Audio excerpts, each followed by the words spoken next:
हमने इससे पहले खबर चलाई थी, पीएचई महकमे में जो रिटायर मुलाजिम हैं उनको लेकर खबर चलाई थी।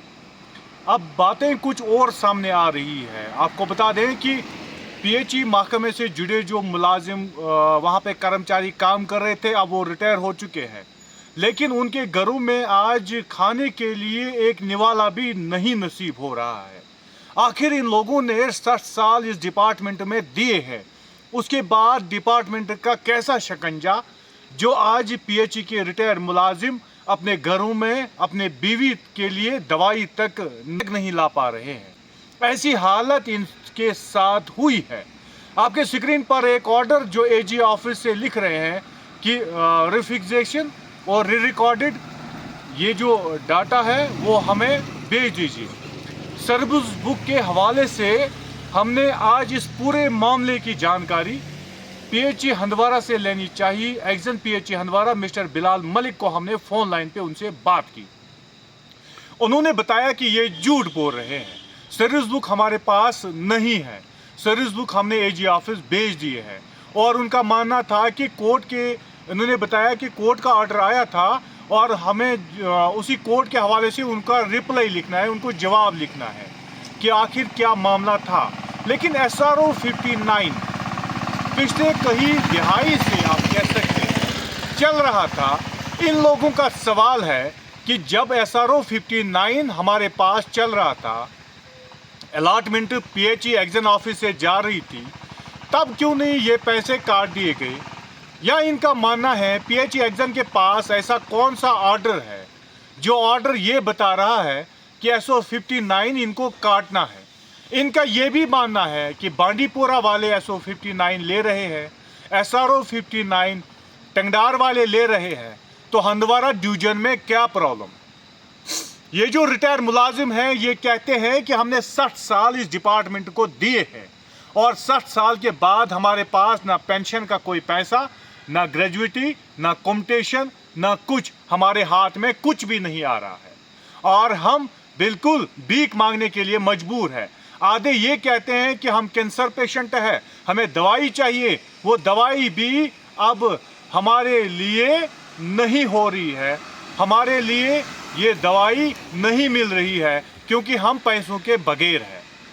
और दूसरी जानिब एक्जन कहता है कि ये झूठ बोल रहे हैं।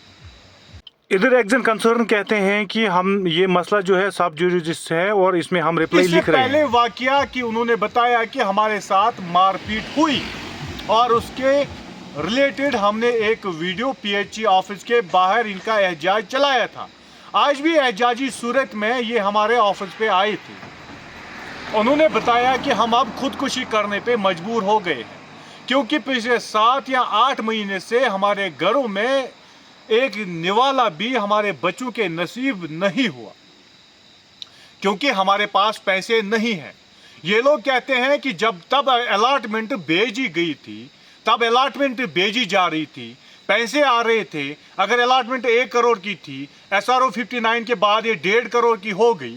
पैसे तो चीफ इंजीनियर ऑफिस से आ रहे थे, सैलरी मिल रहा था, लेकिन अब ये सवाल क्यों रिटायरमेंट पे?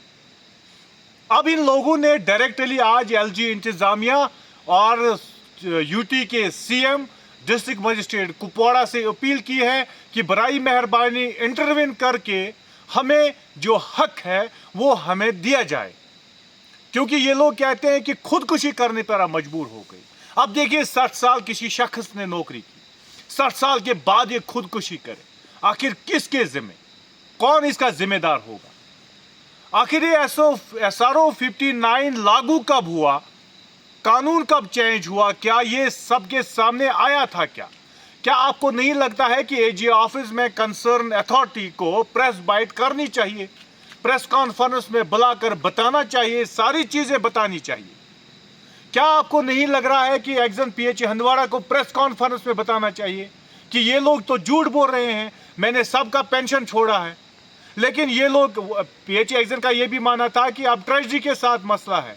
ये लोग कहते हैं ट्रेजरी पे हम रोज जाते हैं, ये लोग कहते हैं चीफ इंजीनियर का दरवाजा रोज कटा रहे हैं, लेकिन फिर भी कुछ सामने नहीं आया है। अब ये लोग अपनी जिंदगी से भी तंग आ गए हैं। 2-4 से बात हुई, वो कहते हैं हम कैंसर पेशेंट हैं, दूसरा कहता है कि मेरे घर में मेरी बीवी किडनी फेलियर है। अब ये लोग जाए तो जाए कहाँ 60 साल नौकरी करने के बाद? ना पेंशन का पैसा, ना ग्रेजुएटी, ना कम्यूटेशन, ना इनके पास लीव सैलरी, कुछ भी नहीं इनके हाथ में। और ये लोग इल्ज़ाम लगा रहे हैं सर्विस बुक हंदवाड़ा में है, पीएचई डिवीजन में। पीएचई एग्जैक्ट कहता है कि मेरे पास सर्विस बुक नहीं है। कुछ स्क्रीन शॉट्स जो हम वीडियोस में चला रहे हैं आप देखिएगा, कोर्ट के डायरेक्शंस, उसके बाद कई लेटरें आपके स्क्रीन पर अच्छी तरह देखिए। आखिर ये पूरा मामला क्या है? चीफ इंजीनियर को प्रेस कॉन्फ्रेंस करनी चाहिए। ये लोग कहते हैं अगर ऐसा अभी भी नहीं हुआ तो हम बड़ी कार्रवाई करने के लिए मजबूर हो जाएंगे। हम एलजी ऑफिस का दरवाज़ा खटखटाएंगे, हम यहाँ तक कि अमित शाह जी का दरवाज़ा खटखटाएंगे, हम प्रधानमंत्री को चिट्ठी लिख कर भेजेंगे कि आखिर हमारी गलती क्या है, हमने कौन सा गुनाह किया 60 साल नौकरी करने के बाद। लेकिन इस पे मैं अलग से भी रिपोर्ट बनाऊंगा। मैं कोशिश करूंगा चीफ इंजीनियर से बात करने की, उसके बाद मैं अलग से रिपोर्ट बनाऊंगा। शराफत मंजूर को दीजिए इजाज़त। खुदा हाफिज। ये रिपोर्ट कंटिन्यूसली रहेगा।